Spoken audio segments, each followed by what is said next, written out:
Captain Jake Morrison stood on the bridge of the UES Discovery and watched the alien space station grow larger on the main screen. The massive structure spun slowly in the darkness of space, its golden metal surface covered with strange symbols that hurt his eyes to look at. This was Zentara Prime, the capital of the Galactic Council, and humanity was about to make first contact with 12 different alien species. "Sir, we're getting a message," said Lieutenant Amy Foster from her station. "They want us to dock at Port 17. "Understood. Take us in slowly," Jake replied. His hands were sweating inside his gloves. Everything Earth had worked for in the past 50 years led to this moment. Humanity had finally built ships that could travel faster than light, and now they would meet their galactic neighbors for the first time. The docking bay was enormous. Jake could see alien ships of all shapes and sizes floating in the zero-gravity space. Some looked like giant insects made of metal. Others were perfect spheres covered in blue crystal. One ship appeared to be grown rather than built, with organic curves and what looked like breathing holes along its sides. "Remember, everyone," Jake said to his crew, "we represent all of humanity today. Stay calm and follow protocol." Commander Lisa Hayes adjusted her dress uniform one more time. As Earth's first ambassador to the galaxy, she felt the weight of 3 billion people on her shoulders. She had studied every piece of information Earth had about alien cultures, but it was mostly guesswork based on old radio signals they had picked up over the years. The airlock opened with a soft hiss, and they stepped into a corridor filled with creatures from nightmares and dreams. A tall, thin being with gray skin and 4 arms walked past without looking at them. Something that looked like a walking tree moved slowly down the hall, its bark-like skin rustling with each step. In the corner, a cluster of floating jellyfish. Things pulsed with soft light as they communicated in colors instead of words. "This way, humans," said a mechanical voice. They turned to see their first official alien contact. It stood 8 feet tall on 6 legs, with a body like a giant mantis covered in bronze metal plates. Its head was triangular, with 3 eyes that glowed red in the dim light. "I am Diplomatic Interface Unit Kexival of the Nexari Collective. You will follow me to the council chamber." The walk through the station felt like a journey through an alien zoo. Everywhere Jake looked, he saw species that challenged everything he thought he knew about life. Some breathed different gases and wore environmental suits. Others seemed to float without any visible means of support. A few appeared to be made of living crystal or metal. "Tell me, Interface Unit," Lisa said carefully, "how many species belong to the Council?" 12 primary members govern this sector of the galaxy," Kexival replied without slowing down. "Your species will be evaluated for possible inclusion as a probationary observer. Do not expect much. Most new species fail to meet minimum standards for galactic citizenship." The council chamber was a vast circular room with 12 distinct sections, each designed for a different type of alien life. Jake saw areas filled with water, others with thick atmosphere that glowed green, and one section that seemed to exist in complete darkness. In the center was a small platform with basic life support for visiting species. "Humans of Earth," announced a voice that seemed to come from everywhere at once, "you stand before the Galactic Council. State your purpose." Lisa stepped forward, her heart pounding. "Honored council members, we come seeking friendship and knowledge. Earth wishes to join the galactic community and contribute to the peace and prosperity of all species." A sound like grinding stones filled the chamber. In the water-filled section, a massive creature with tentacles and bioluminescent patches along its sides pulsed with irritation. "Another primitive species seeking handouts," it rumbled through translation devices. "What could mammals from a backwater world possibly offer the galaxy?" From the crystalline section came a sound like wind chimes in a storm. "Their technology is laughably crude," sang a voice like breaking glass. "They still use chemical rockets and metal ships. We mastered such things 20,000 years ago." The darkest section of the chamber suddenly lit up with yellow eyes. A reptilian creature the size of a small building leaned forward, its scales scraping against the floor. Vorthok Dominion has observed this species, it hissed. They war among themselves constantly. They poison their own world. They are barely evolved beyond their animal ancestors. Jake felt his face burn with embarrassment and anger, but Lisa placed a warning hand on his arm. They had expected this kind of reception. We understand we have much to learn, Lisa said with as much dignity as she could manage. But every species was young once. We ask only for the chance to prove ourselves worthy of your guidance. A new voice spoke, this one sounding like a swarm of insects buzzing in harmony. The Hive Queen Zacht finds amusement in this soft-shell species. They speak of proving themselves, yet they cannot even unite their own world under single rule.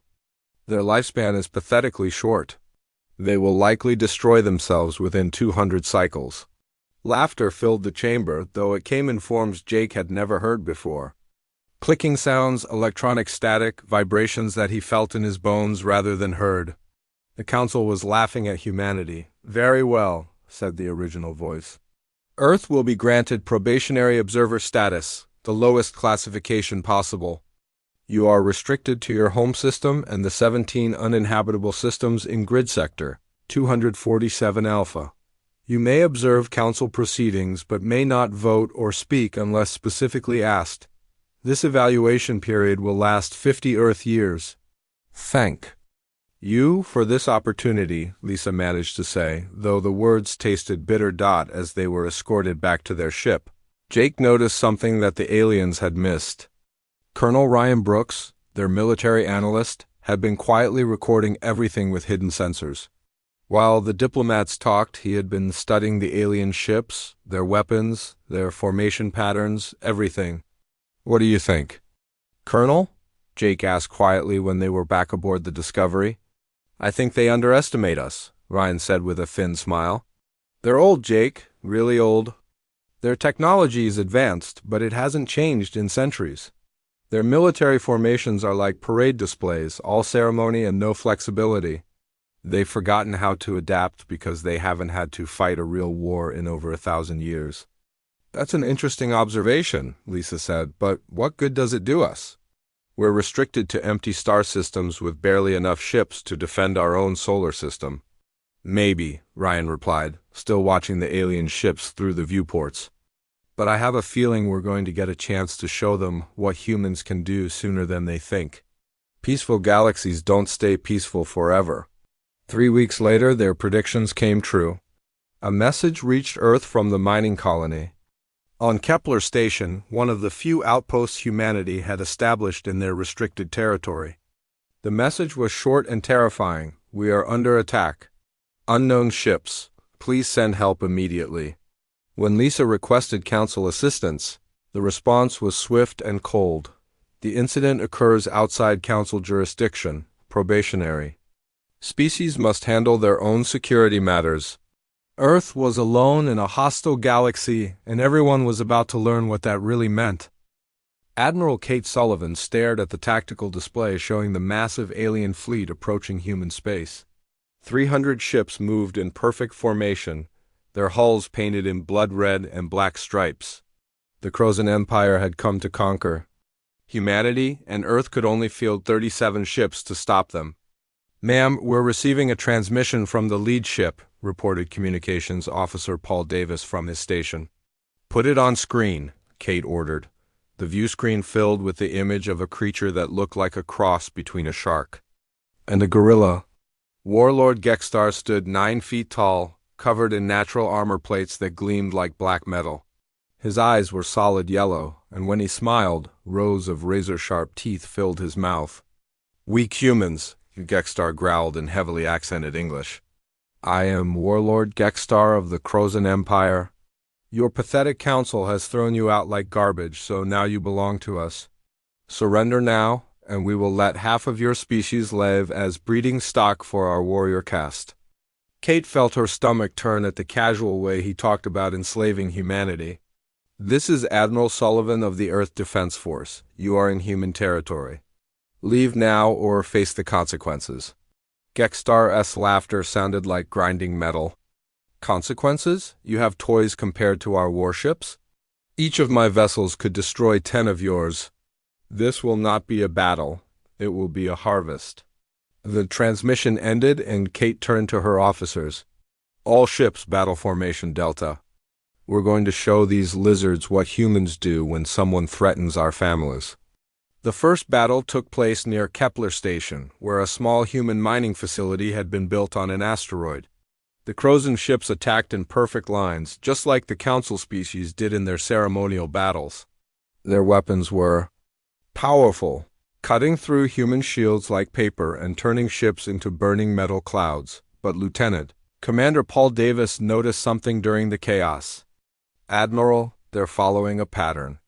Look at their attack runs. They come in at exact 45-degree angles, fire for exactly 30 seconds, then break off to regroup. It's like they're following a script." Kate watched the display as another human ship exploded under Crozon fire. They had lost 12 ships already, and the enemy hadn't lost a single one. "What are you thinking, Paul? They fight like the Council species do, lots of ceremony, lots of tradition, but no flexibility. What if we don't fight back the way they expect?" Captain Amy Foster's voice came over the radio from her ship, the UES Defiance. "Admiral, request permission to try something crazy. At this point, crazy might be our only option." "What do you have in mind, Amy?" "I want to use the asteroid field for cover and hit them from unexpected angles. Make them think we're retreating, then ambush them when they pursue." It went against everything the aliens considered proper warfare, but Kate was desperate. "Do it." Amy led her squadron into the asteroid field, using the spinning rocks to hide from Crozon sensors. When the enemy ships followed in their standard formation, the human ships attacked from above, below, and behind all at once. The Crozons had never faced such tactics before. Their formation broke apart as ships tried to turn to face threats. "Coming from multiple directions? It's working!" Paul shouted as they watched 3 Crozon ships collide with each other in the confusion. "They don't know how to handle random attacks." But the victory was small. Earth lost 18 ships that day, while the Crozons lost only 7. As the human fleet retreated, Kate knew they couldn't win a straight fight. They needed a new approach. Back on Earth, military leaders gathered in the Pentagon's war room. General Steve Parker, a veteran of Earth's last major war, spread tactical charts across the table. "We're thinking about this all wrong," he said. "We're trying to fight them like they're human enemies, but they're not." "What do you mean?" asked Colonel Ryan Brooks. "Look at their behavior patterns. They've been fighting the same way for thousands of years. Perfect formations, standard attack patterns, everything by the book. They've never faced an enemy that improvises." Dr. Helen Cross, Earth's leading materials scientist, had been studying wreckage from the battle. "Their ships are incredibly advanced, but they're designed for specific types of combat. The armor is perfect against energy weapons fired from predictable angles, but it has weak points if you hit it from directions they don't expect." Kate leaned over the table. "So we don't fight them like a military, we fight them like guerrillas." Over the next 6 months, human tactics evolved rapidly. Instead of meeting the Crozons in open battle, Earth's ships began using hit-and-run attacks. They would strike supply convoys, disappear into asteroid fields, and attack from multiple directions at once. When the Crozons tried to respond, human ships would retreat through debris fields and nebulae where the aliens' advanced sensors couldn't track them.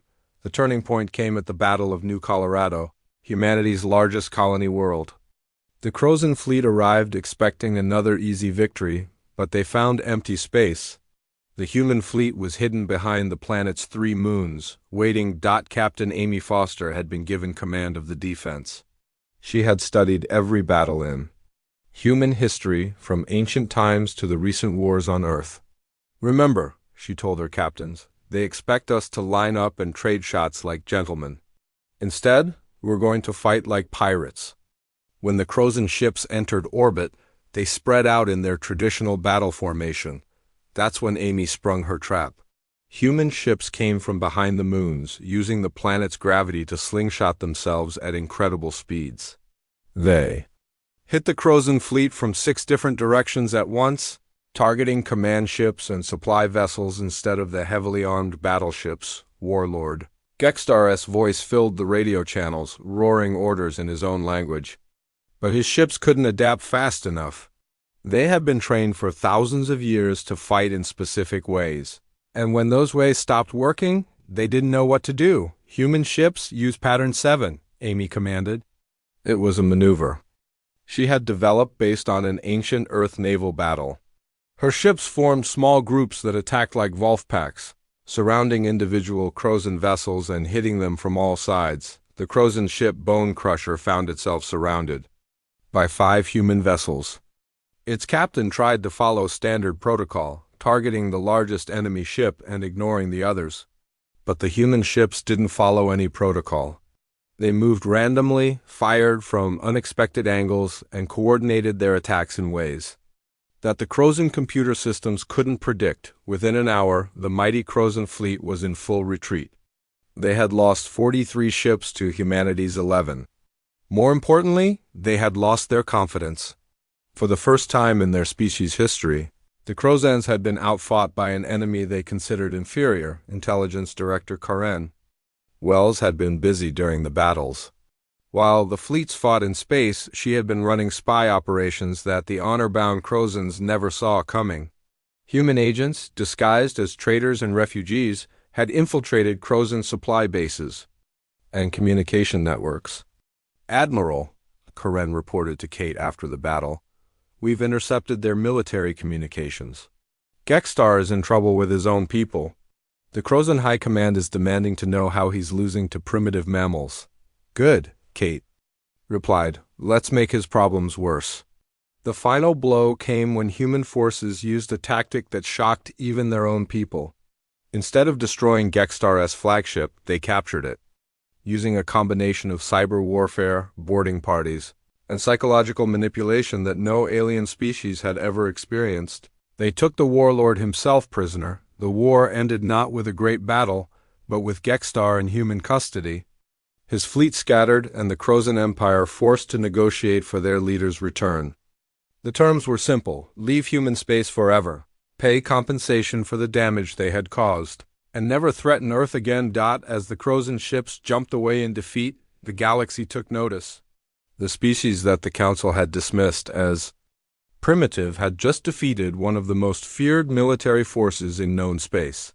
They had done it using tactics that no one understood and strategies that seemed to come from nowhere. On Zentara Prime, the Council held emergency sessions. The same aliens who had laughed at humanity 2 years earlier now watched recorded battles with growing concern. The humans fought like no species they had ever seen, chaotic, unpredictable, and terrifyingly effective. "Perhaps," said Interface Unit Kexival to his fellow council members, "we underestimated these mammals." It was the first time in galactic history that anyone had said those words about humanity. It would not be the last. Chief Engineer Tony Martinez stood in the massive shipyard orbiting Earth, watching the construction of humanity's newest warship. The UES Wolverine looked nothing like the ships Earth had built just 5 years ago. Its hull was covered in adaptive armor that could change its properties based on incoming weapons, and its engines used technology that no alien species had ever developed. "How are the new shield systems working?" asked Dr. Helen Cross, reviewing data on her tablet. "Better than we hoped," Tony replied with a grin. "The Crozon War taught us that static defenses don't work against varied threats. These new shields analyze incoming fire and adjust their frequency in real time. An energy beam that could punch through our old shields just gets absorbed and redirected." Helen nodded, making notes. Unlike the alien species that had perfected their technology thousands of years ago and then stopped innovating, humans kept pushing forward. Every battle taught them something new, and every lesson was quickly turned into better equipment. General Steve Parker watched the construction from the observation deck above.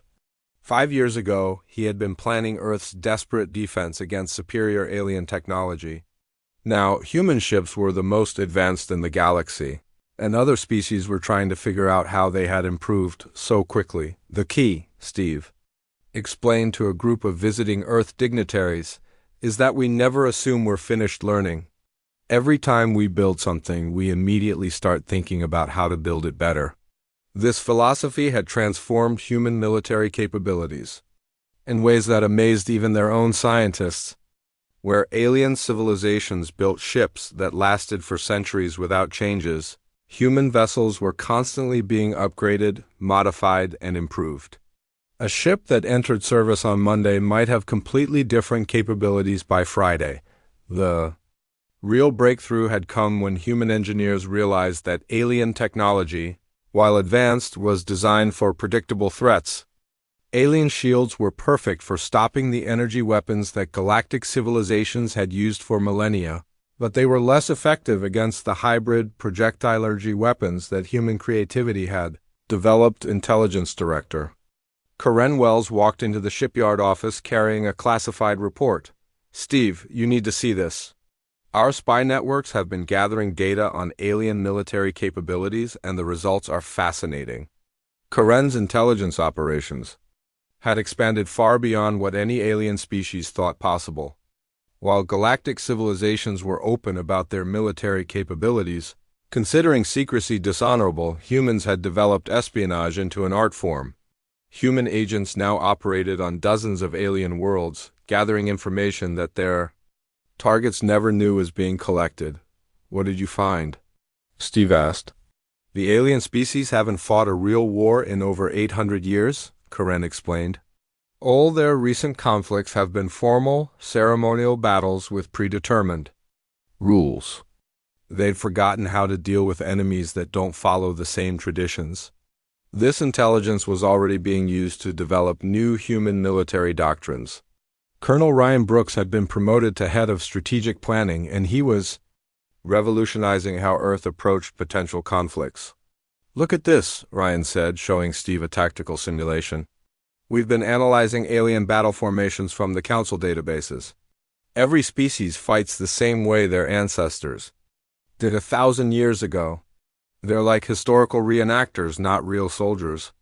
The simulation showed human forces using adaptive tactics against various alien military formations.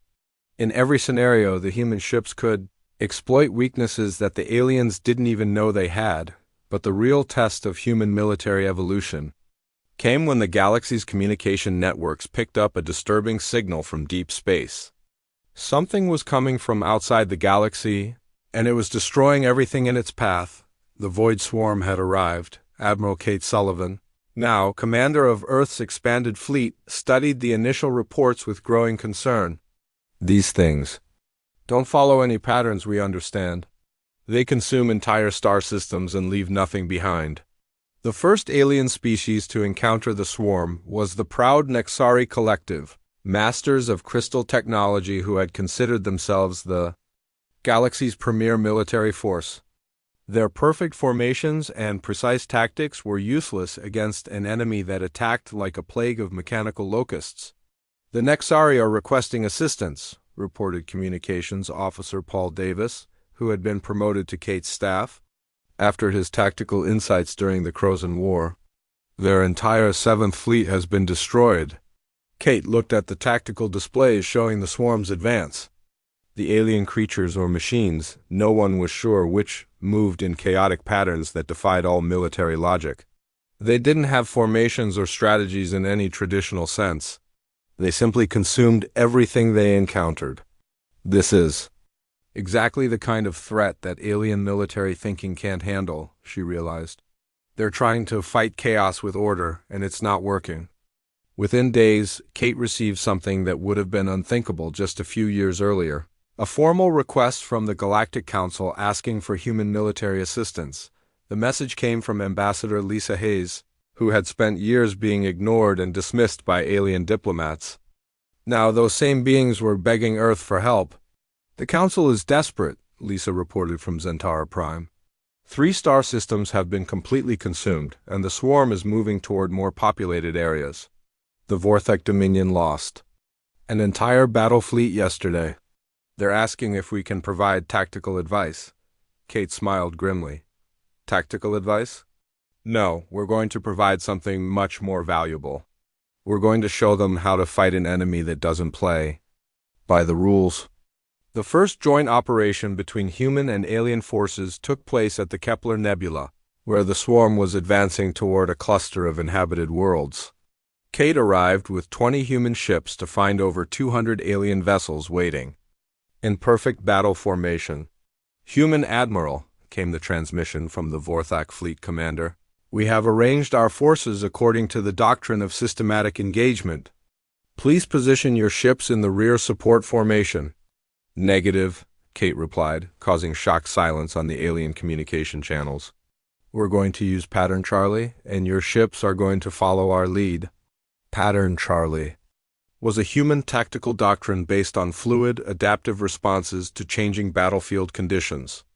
Instead of fixed formations, ships would move in small groups that could quickly reorganize based on enemy actions.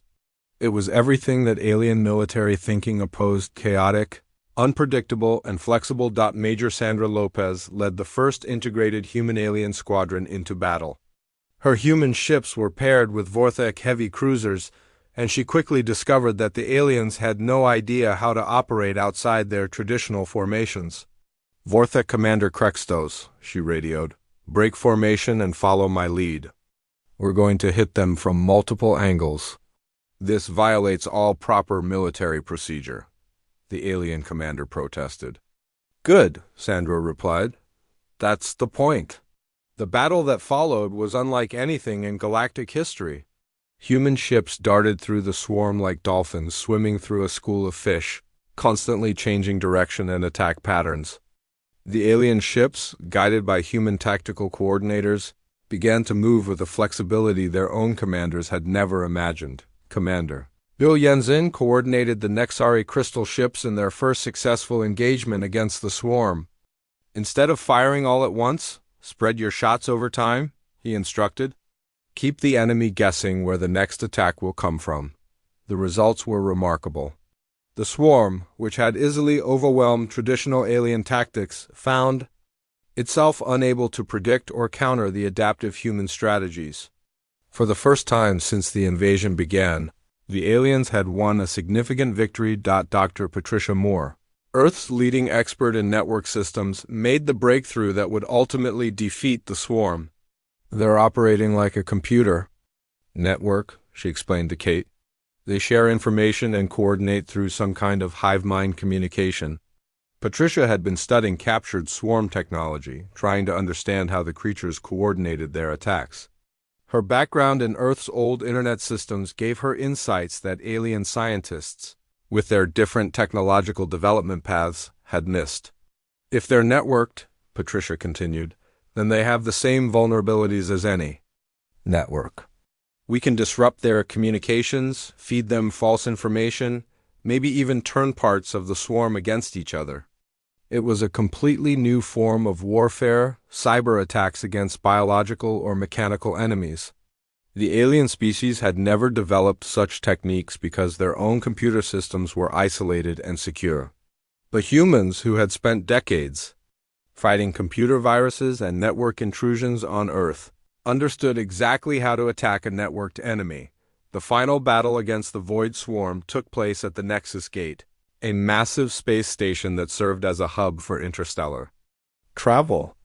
Patricia's cyber warfare techniques had disrupted the swarm's coordination, breaking it into smaller, uncoordinated groups. Human-led alien fleets used adaptive tactics to systematically destroy the confused enemy forces. When the last swarm unit was destroyed, the galaxy had been. Fleet Admiral Chris Thompson stood before the Galactic Council, but the chamber had changed dramatically since humanity's first visit. The alien delegates no longer lounged casually in their environmental suits. Instead, they sat rigidly, watching his every movement with obvious tension. The species that had once dismissed humans as primitive mammals now hung on his every word. "The Combined Defense Force has successfully established patrol routes throughout the Outer Rim," Chris reported. "Our integrated fleets have prevented 3 potential incursions in the past month alone." The crystalline Nexari representative's voice chimed nervously. "Admiral Thompson, your human officers continue to modify our ships without requesting permission. Some of our captains are concerned about these unauthorized changes. Chris looked directly at the crystal being, noting how it dimmed slightly under his gaze. Those modifications saved your 7th Fleet last week when they encountered those unknown raiders. Your ships were too slow to adapt to the enemy's changing tactics. It was true, though the alien captain had initially protested the changes. Commander Bill Jensen had taken it upon himself to rewire the Nexari ship's weapon systems, allowing them to switch between different firing patterns in seconds rather than hours. When the raiders attacked using hit-and-run tactics, the modified ships had been able to respond effectively while the unmodified vessels were left firing at empty space. The Vorthak delegate, a massive reptilian creature that had once threatened to eat human diplomats, now spoke with careful respect. The Dominion appreciates human tactical assistance, but our warriors are uncomfortable with some of your methods. Which methods concern you? Chris asked, though he suspected he knew the answer. Your Major Lopez ordered our ships to retreat from a battle we were winning. This brought shame to our warriors, even though the tactical result was favorable. Chris nodded. Sandra Lopez had indeed ordered a retreat, but only to draw the enemy into a trap. The Vorthak ships had lured their opponents into an asteroid field where human vessels were waiting in ambush. The battle had been won with minimal casualties, but the proud Vorthak warriors couldn't understand why anyone would retreat from a fight they were winning. Major Lopez's tactics saved 300 Vorthak lives, Chris pointed out. I would think your warriors would appreciate that. They do, the delegate admitted reluctantly. But they also fear that working with humans is changing them into something they do not recognize. After the council session, Chris met privately with Ambassador Lisa Hayes, who had become humanity's primary diplomatic representative. Over the years, she had watched the aliens' attitude toward Earth evolve from condescending amusement to genuine fear. They're scared of us, Chris, Lisa said bluntly. And I'm not sure that's entirely a good thing. Scared of what? We've saved their entire civilization twice now. That's exactly what scares them. 10 years ago, we were the galactic equivalent of cavemen playing with sticks. Now we're reshaping how every major species thinks about warfare, technology, and survival. They're starting to wonder what we'll reshape next. This fear was most obvious in the behavior of individual alien officers who worked directly with human forces. Captain Zexthai of the Nexari had been one of the first alien commanders to request human tactical advisors. Now, after 2 years of working with human officers, he had developed habits that horrified his own people. Human tactical doctrine suggests we vary our approach angles by 15 degrees each pass, Zexthai had reported to his superiors after a recent battle. This prevented the enemy from predicting our movements. His commanding officer had been appalled. You are thinking like a human, not a Nexari. Our attack patterns have been perfected over millennia. Why would we change them for the ideas of a species that learned to fly between stars yesterday?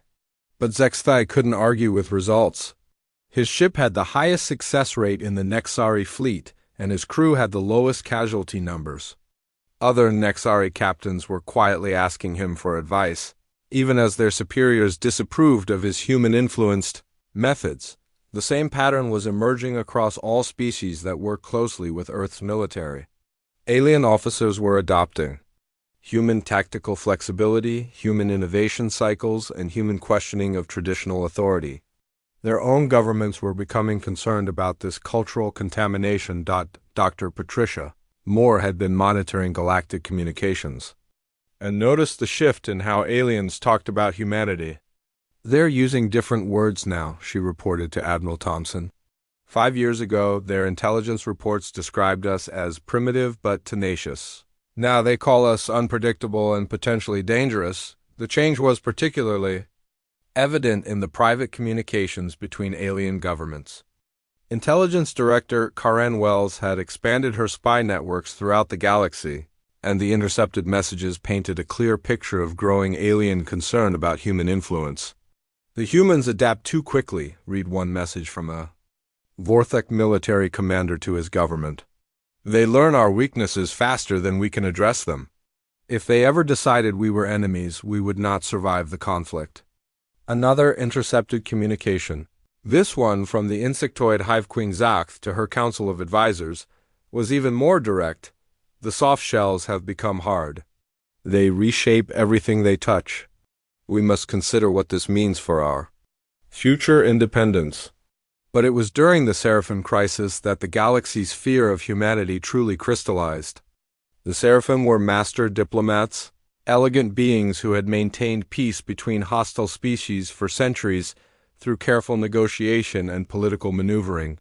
They prided themselves on solving conflicts without violence, viewing war as a primitive tool used by lesser species. When a territorial dispute erupted between the Crozon Empire and the Nexari Collective, the Seraphim stepped in as traditional mediators. For months, they worked to craft a diplomatic solution that would satisfy both sides without bloodshed. Then the humans got involved. Colonel Maria Santos, now Earth's liaison for interspecies conflicts, reviewed the Seraphim peace proposal and delivered a blunt assessment to both sides. This agreement doesn't solve the underlying problem. You're just postponing the next war. The Seraphim ambassador, a graceful being whose crystalline skin shifted through beautiful color patterns, was offended by the humans' directness. Young species, you do not understand the delicate art of diplomatic balance. Our solution preserves peace for both civilizations. For how long? Maria asked. 5 years? 10? The core issue is resource allocation in the disputed systems. Your proposal doesn't address that. It just creates a complex sharing arrangement that will break down the moment either side faces economic pressure. To the Seraphim's horror, both the Crozons and the Nexari began asking Maria for her opinion on alternative solutions. Within weeks, she had helped them develop a trade agreement that actually resolved their resource conflicts rather than simply managing them. The Seraphim had spent 6 months crafting an elegant diplomatic framework that maintained their traditional role as mediators. The human had taken 3 weeks to create a practical solution that made mediation unnecessary. Worse, from the Seraphim perspective, other species were now requesting human involvement in their own diplomatic disputes. The mammals are destroying everything we have built, the Seraphim ambassador reported to his government. They do not understand that some problems are meant to be managed, not solved. Their crude directness undermines the entire foundation of galactic diplomacy. But the real crisis came when intelligence reports revealed that several alien governments were secretly forming an alliance specifically to contain human influence. The Seraphim were coordinating with 3 other species to limit Earth's involvement in galactic affairs, using political pressure rather than military force. Admiral Thompson learned about the alliance when one of Karen Wells' agents intercepted a planning meeting. The aliens weren't plotting to attack humanity directly. They were too afraid of human military capabilities for that. Instead, they were working to isolate Earth diplomatically, cutting humans out of important decisions and limiting their access to key resources. They're trying to put us back in the box they built for us 10 years ago, Karen explained during a briefing at Earth's military headquarters.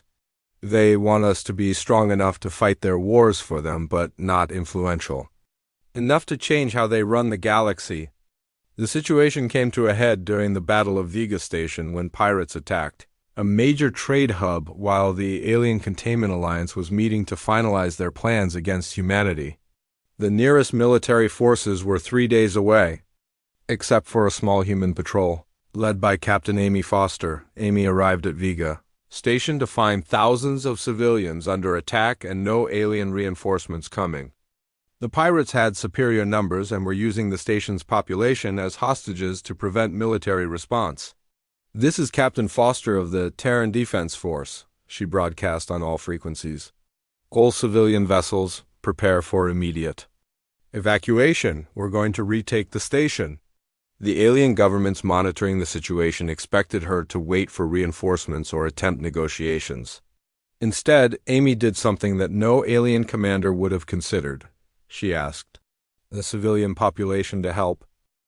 Admiral Linda Clark stood on the observation deck of Luna Station, watching alien cadets train alongside human officers in the Academy's zero-gravity combat simulator. A young Nexari crystalline being was learning evasive maneuvers from Lieutenant Jake Morrison's daughter, while a Vorthic warrior practiced cooperative tactics with a human marine who was barely half his size. 15 years ago, my father was laughed at by these species, Jake said, joining Linda at the observation window. Now their children are learning from our children how to think like humans. It was a remarkable transformation.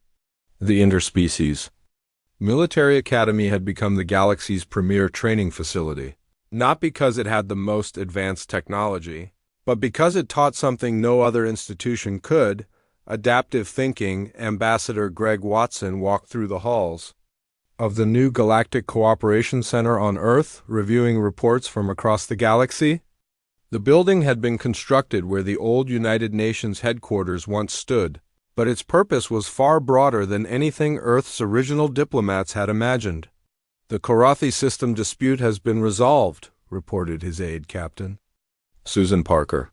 Both sides accepted the resource-sharing proposal we developed. What about the Zellan trade conflict? Settled yesterday.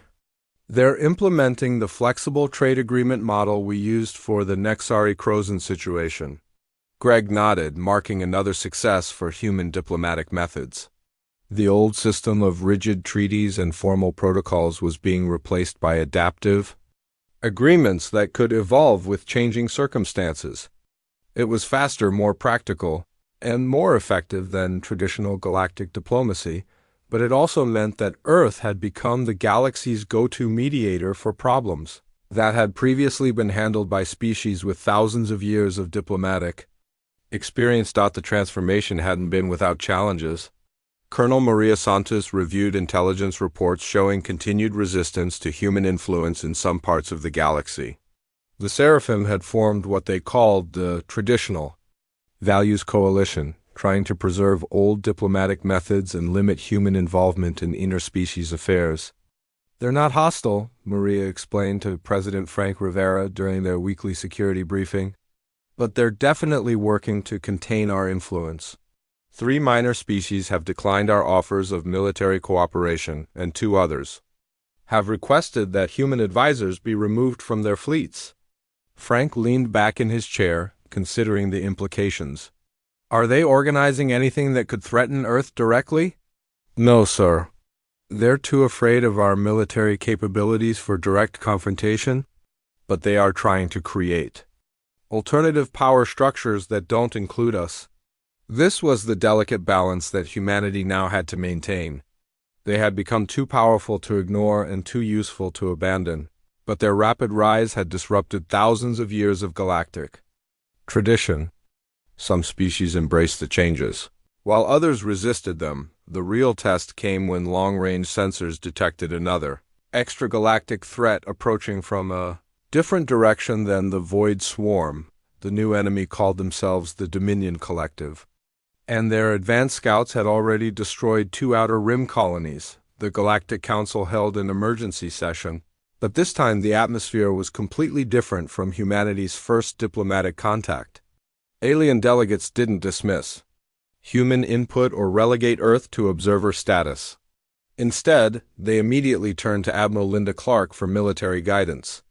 Admiral Clark, said the Nexari representative, its crystalline form pulsing with urgent colors. Our scouts report that the Dominion uses different tactics than the Void Swarm. They seem to adapt their strategies based on our responses. Linda studied the tactical data, noting the enemy's behavior patterns. They're learning from our previous battles. Someone has been studying human military doctrine and teaching these invaders how to counter it. This was humanity's greatest fear realized, an enemy that could match human adaptability. The Dominion Collective wasn't just another rigid alien military force. They were specifically designed to fight the way humans fought. We need to evolve faster than they can adapt, Linda concluded. This means every species in the galaxy working together, sharing tactics and information in real time. The Vorthic delegate, whose species had once considered information sharing dishonorable, immediately agreed. The Dominion has full access. to our military data through their spy networks. We must respond with unprecedented cooperation. What followed was the largest military coordination effort in galactic history. Human officers were embedded not just as advisors but as operational commanders in alien fleets. Species that had maintained military secrets for millennia shared their most advanced technologies. Ancient rivals worked side by side under human tactical direction. Commander Bill Jensen found himself in charge of a mixed fleet containing ships from 8 different species. His flagship was a Nexari crystal vessel, but his escort included Vorthak heavy cruisers, insectoid hive ships, and vessels from species so exotic that their names couldn't be pronounced by human vocal cords. "All ships implement Formation Omega," Bill commanded as the Dominion fleet approached. Formation Omega was a tactical pattern that no single species could have developed alone. It required the speed of Nexari ships, the firepower of Vorthak vessels, the coordination abilities of hive minds, and the unpredictable creativity of human strategic thinking. The battle that followed was unlike anything in galactic history. The Dominion Collective had prepared for human tactics, but they hadn't prepared for human tactics. Enhanced by alien capabilities and executed by species working in perfect harmony, when Dominion forces tried to use cyber warfare against the Allied fleet, they found their attacks blocked by Nexari crystalline computer systems that operated on principles completely different from human technology. When they attempted to overwhelm human ships with superior numbers, Vorthak heavy armor absorbed the damage while hive mind coordination allowed instant tactical adjustments. Dr. Patricia Moore, now director of Galactic Cyber Defense, watched the battle from the command center and realized something profound was happening. "They're not just using our tactics," she told Admiral Clark. "They're improving on them. These alien crews are thinking like humans, but with capabilities we don't have."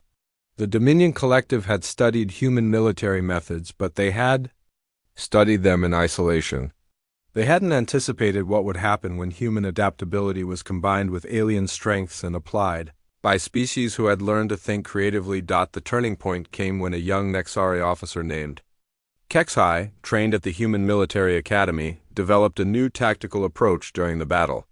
Instead of following any predetermined plan, he began coordinating his ship's movements with the natural crystalline harmonics of his species' communication system. The result was a form of battlefield coordination that combined human tactical flexibility with Nexari instantaneous information sharing. Within minutes, the entire Allied fleet was moving like a single organism, adapting to enemy actions faster than any traditional command structure could have managed. The Dominion forces, for all their preparation, couldn't counter this hybrid approach. They retreated after losing over half their invasion fleet, and their surviving ships carried a message that would reshape galactic politics. The species of this galaxy were no longer separate civilizations that could be conquered individually. They had become something new. After the victory, President Frank Rivera addressed the Galactic Council for what he announced would be the last time as Earth's representative to a separate human government. "The galaxy has changed," Frank said, looking at delegates who now hung on his every word. "We're no longer individual species trying to coexist. We're becoming something bigger, a true galactic civilization that draws strength from our differences rather than being weakened by them." He paused, letting the implications sink in. "Earth proposes the formation of a new galactic union with shared military commands, integrated technologies, and cooperative decision-making. This isn't human conquest or alien submission. This is evolution." The vote was closer than expected. The Traditional Values Coalition, led by the Seraphim, argued for maintaining species independence and limiting integration. But the practical benefits of cooperation had become too obvious to ignore. The motion passed by a significant margin, and the galaxy officially began its transformation into something unprecedented, a multi-species civilization that combined the best aspects of every member culture. 3 years later, Ambassador Greg Watson walked through the corridors of the new Galactic Union headquarters on the neutral world of Harmony Station. The building itself reflected the new reality, human architectural concepts. enhanced by alien materials and construction techniques that no single species could have developed alone. In the main assembly hall, representatives from 47 species worked together on challenges that ranged from interstellar trade regulations to defense against future extragalactic threats. The old council system of separate species making separate decisions had been replaced by integrated committees where expertise mattered more than species origin. Young beings from across the galaxy came to train at Earth's academies, but they also went to specialized schools on Nexari worlds to